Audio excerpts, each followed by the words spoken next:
दोस्तों, भारत के जो प्राइवेट सेक्टर है वो इतना बड़ा हो गया है कि अब जो अदानी ग्रुप है it is about to take over Kenyan airport.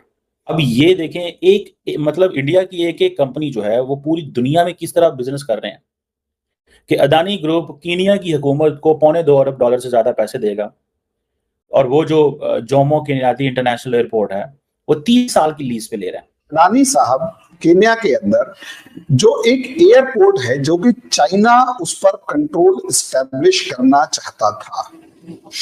Adani साहब ने केन्या का वो जो जिबूती एयरपोर्ट है, नैरोबी एयरपोर्ट है, नैरोबी जोमो केन्यात्ता इंटरनेशनल एयरपोर्ट, उसको ओवरटेक कर लिया है। और ये जो कर रहा है ना गौतम अडानी, ये हमें समझने की जरूरत है कि इंडिया के लिए ये सब चीजें बड़ी इंपॉर्टेंट है, क्योंकि अगर अमेरिका एक्सपैंड कर रहा है दुनिया में तो अमेरिका की सरकार एक्सपैंड नहीं कर रही, अमेरिका की कंपनीज एक्सपैंड कर रही हैं। अदानी ग्रुप जो है ये अगर फॉर एग्जांपल कीनिया में यही तो बात है कि अफ्रीका के अंदर जब इंडिया और अमेरिका ये कहते हैं India America dialogue on Africa क्यों है, इसी वजह से है कि इंडिया का जो प्राइवेट सेक्टर है और इंडिया का जो गवर्नमेंट सेक्टर है उसकी बहुत ज्यादा पेनिट्रेशन है।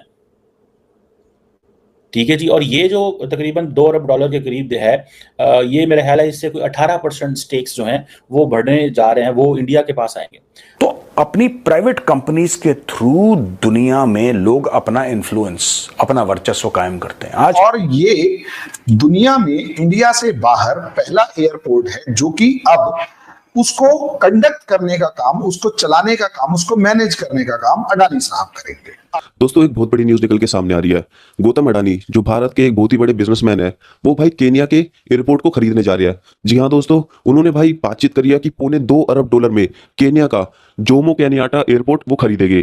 और दोस्तों, बताया जा रहा है कि इस एयरपोर्ट पे पहले जो चीन था वो अपना भाई वर्चस्व जमाना चाह रहा था, पर भाई जो गौतम अडानी है उन्होंने भाई लगभग पौने 2 अरब डॉलर की बोली लगाकर इस एयरपोर्ट पर अपना वर्चस्व जमा लिया है। जी हाँ दोस्तों, ये भारत की ताकत को शो करता है। कैसे?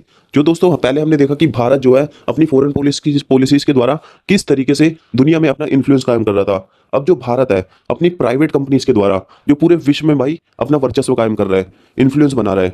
दोस्तों, अब भारत की जो पहुंच है वो भाई अफ्रीका के देशों तक पहुंच रही है। अब भारत जो है पूरे विश्व में भाई अपना नाम लहरा रहा है। दोस्तों, भारत के जो प्राइवेट सेक्टर है वो इतना बड़ा हो गया है कि अब जो अदानी ग्रुप है it is about to take over Kenyan airport. या कि Adani group is a big conglomerate, और ये जो सोच रहे हैं और सोच कर रहे हैं, प्लान हो गया, सब कुछ कंप्लीट हो गया कि नैरोबी का जो इंटरनेशनल एयरपोर्ट है उसमें जो है उसको टेक ओवर करने की बात हो रही थी। अब ये देखें मतलब इंडिया की एक-एक कंपनी जो है वो पूरी दुनिया में किस तरह बिजनेस कर रहे हैं कि अदानी ग्रुप कीनिया की हुकूमत को पौने 2 अरब डॉलर से ज़्यादा पैसे देगा और वो जो जोमो केनियात्ती इंटरनेशनल एयरपोर्ट है वो 30 साल की लीज पे ले रहा है। अब वहाँ पे कह रहे हैं कि ये इतनी बड़ी अमाउंट नहीं है। ज़ाहिर बात है, हुकूमत ने जब फैसले करती है तो हुकूमत सारे फैसले पहले कर लेती है, फिर कीनिया ह्यूमन राइट्स कमीशन को कौन पूछेगा, और उसकी चीज़ों को तो ओवर रूल कर दिया जाएगा क्योंकि गवर्नमेंट ने कहना है कि हमें तो पैसे चाहिए, और ये है भी लोअर कोर्ट है। और वो कह रहे हैं कि जी अदानी साहब ने जो प्रपोजल दिया है वो अनअफोर्डेबल है। अदानी का प्रपोजल जो है that is for the government of Kenya, not for the courts और for the human rights commission of Kenya के लिए तो नहीं है। और जाहिर बात है, जब प्राइवेट सेक्टर आता है तो उसने उसको कामयाब बनाना होता है। जिस तरह पाकिस्तानी जो एयरपोर्ट से सुनने में आ रहा है यूएई और बाकी मुल्कों को दिए जा रहे हैं। बहरहाल अब देखिए, अदानी ग्रुप जो है ये अगर फॉर एग्जांपल कीनिया में यही तो बात है कि अफ्रीका के अंदर जब इंडिया और अमेरिका ये कहते हैं India America dialogue on Africa क्यों है, इसी वजह से है कि इंडिया का जो प्राइवेट सेक्टर है और इंडिया का जो गवर्नमेंट सेक्टर है उसकी बहुत ज्यादा पेनिट्रेशन है। ठीक है जी, और ये जो तकरीबन 2 अरब डॉलर के करीब है, ये मेरा ख्याल है इससे कोई 18% स्टेक्स जो हैं वो बढ़ने जा रहे हैं, वो इंडिया के पास आएंगे। अब देखें, ये फॉर अ मोमेंट तो ये लग रहा है सेटबैक है। इंडियन गवर्नमेंट जो है वो चाहती है कि अफ्रीका के अंदर हमारा इन्फ्लुएंस बढ़े क्योंकि वहाँ पे चाइना का इन्फ्लुएंस है। सो जहाँ पे मोदी साहब समझते हैं कि अगर इंडियन गवर्नमेंट कुछ नहीं कर पा रही तो वो उस प्राइवेट सेक्टर को आगे कर देते हैं ताकि वो वहाँ पे आगे जाएं।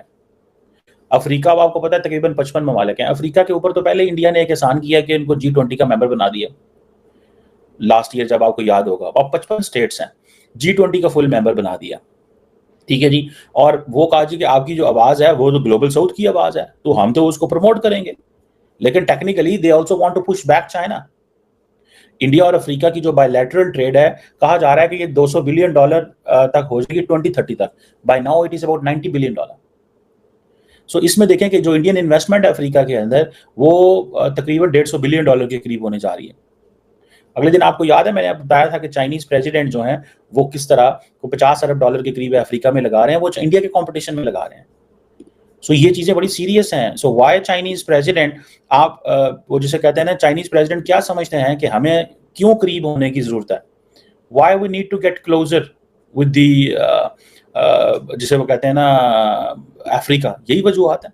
They understand that. अडानी साहब केन्या के अंदर जो एक एयरपोर्ट है जो कि चाइना उस पर कंट्रोल एस्टेब्लिश करना चाहता था, अडानी साहब ने केन्या का वो जो जिबूती एयरपोर्ट है, नैरोबी एयरपोर्ट है, Nairobi Jomo Kenyatta international airport, उसको ओवरटेक कर लिया है और ये दुनिया में इंडिया से बाहर पहला एयरपोर्ट है जो कि अब उसको कंडक्ट करने का काम, उसको चलाने का काम, उसको मैनेज करने का काम अडानी साहब करेंगे। अब इसका दूसरा पार्ट कि भाई अडानी साहब वहां पर इतना इन्वेस्टमेंट क्यों करेंगे, वो एयरपोर्ट कैसे चलाएंगे, क्या फायदे का सौदा है? तो देखिए आंसर है हाँ। दुनिया में अगर सबसे ज्यादा तेजी से कहीं पर पॉपुलेशन बढ़ रही है तो वो अफ्रीका है। कई कंट्रीज अफ्रीका के ऐसे हैं जहां पर अब अगर आप देखेंगे तो 20% की रेशो से वहां पर पॉपुलेशन बढ़ रही है। अब क्योंकि पॉपुलेशन वहां है तो मार्केट भी वहां है, मार्केट वहां है तो कंजम्पशन भी वहां है। और अब श्रीलंका जो है उसने भी एक 20 ईयर का power purchase agreement Adani group के साथ किया हुआ है। अदानी ग्रुप बांग्लादेश को भी जो है वो पावर दे रहा है। अब श्रीलंका के अंदर फॉर एग्जांपल जो अदानी ग्रुप 20 साल की पावर परचेज देगा, वो करेगा, पावर सेक्टर में आ रहा है, वो तकरीबन $450 मिलियन की इन्वेस्टमेंट है। विंड पावर स्टेशन लगाएंगे मुख्तलिफ जगहों के अंदर, वो 500 मेगावाट की इनकी कैपेसिटी बढ़ेगी। अब क्वेश्चन ये है कि इंडिया जो है so it's getting very, so India अपने प्राइवेट सेक्टर को एज ए टूल इस्तेमाल कर रहा है, जैसे अमेरिका अपने प्राइवेट सेक्टर को टूल इस्तेमाल करता है, जैसे मेटा है, जैसे बाकी ये जो ग्रुप्स हैं, ठीक है, they are part of the private sector जो है वो। और हुकूमतें अगर प्राइवेट सेक्टर को बूम ना दें, ठीक है, तो प्राइवेट सेक्टर कभी भी नहीं उठ सकता। प्राइवेट सेक्टर के पीछे सपोर्ट है हुकूमत की। और नरेंद्र मोदी ने ये, वैसे जो कांग्रेस जो पार्टी बात करती है ना, अदानी अंबानी, वो क्रिटिसिज्म तो जरूर करते हैं, लेकिन एक चीज याद रखें, ये जो नरेंद्र मोदी ने इनको सपोर्ट किया है, they are enhancing India's power. मुझे इस चीज की बड़ी अच्छे से समझ है कि इसमें प्रॉब्लम जरूर आते होंगे इंडिया वहां पे, क्योंकि एक सेक्टर को, एक कंपनी को बहुत ज्यादा पावर दे दी गई है, लेकिन आपसे उससे रिटर्न ग्लोबल इंटरेस्ट भी तो अचीव कर रहे हैं, ठीक है ना जी। अब देखें कि जो इंडिया का इन्फ्लुएंस श्रीलंका में इंफ्रास्ट्रक्चर प्रोजेक्ट में इंडिया की गवर्नमेंट का सिस्टमैटिकली इंक्रीज कर रहा है, सिर्फ और सिर्फ चाइना को काउंटर करने के लिए। सेम इज वहां पे था, ठीक है जी। आपको पता है कि जो राजापाक्सा इंटरनेशनल एयरपोर्ट है वो एम्प्टी एयरपोर्ट था अम्बरटोटा के अंदर, लेकिन वहां पे भी क्या नाम है उसको, जो चाइनीज ने इन्वेस्टमेंट की हुई थी कि $200 मिलियन की, ठीक है जी, उसमें वो सारी मामलात खराब हो गए उनके। सो अब इंडियंस जो हैं, so they are in everywhere, they are putting money, वो पैसा डाल रहे हैं भाई, टका के डाल रहे हैं। और सुनने में आ रहा था कि इंडिया का दोस्तों भारत जो है अपनी प्राइवेट कंपनीज के द्वारा पूरे विश्व में अपना इन्फ्लुएंस कायम कर रहा है। दोस्तों हमने पहले देखा कि अडानी ने किस तरीके से पहले हाइफा पोर्ट खरीदा इजराइल का, बांग्लादेश में बिजली प्रोवाइड करी और श्रीलंका को भी हेल्प करा। भाई ये होता है फॉरेन पॉलिसी, ये होती है ताकत किसी देश की। भाई एक प्राइवेट कंपनी विश्व भर में भारत का नाम ऊंचा कर रही है। जी हाँ दोस्तों आपने कई बार सुना होगा कि लोग कहते हैं कि भाई हमारा जो कंट्री है वो एक्सपेंड कर रही है। दोस्तों वो कंट्री की एक्सपेंशन नहीं होती, वो एक्सपेंशन होती है वहां की कंपनीज की। जी हाँ दोस्तों हमने देखा है कि किस तरीके से बड़ी बड़ी कंपनीज जैसे कि माइक्रोसॉफ्ट, एप्पल एंड और भी कई सारी कंपनीज दुनिया के अलग अलग देशों में खुलती है। दोस्तों ये जो कंपनीज है ये प्राइवेट कंपनीज होती है, ये गवर्नमेंट कंपनीज नहीं होती जो गवर्नमेंट एक्सपेंड कर रही है। ये प्राइवेट कंपनीज होती है जो विश्व भर में अपने देश की नाम रोशन कर रही है और एक्सपेंड कर रही है।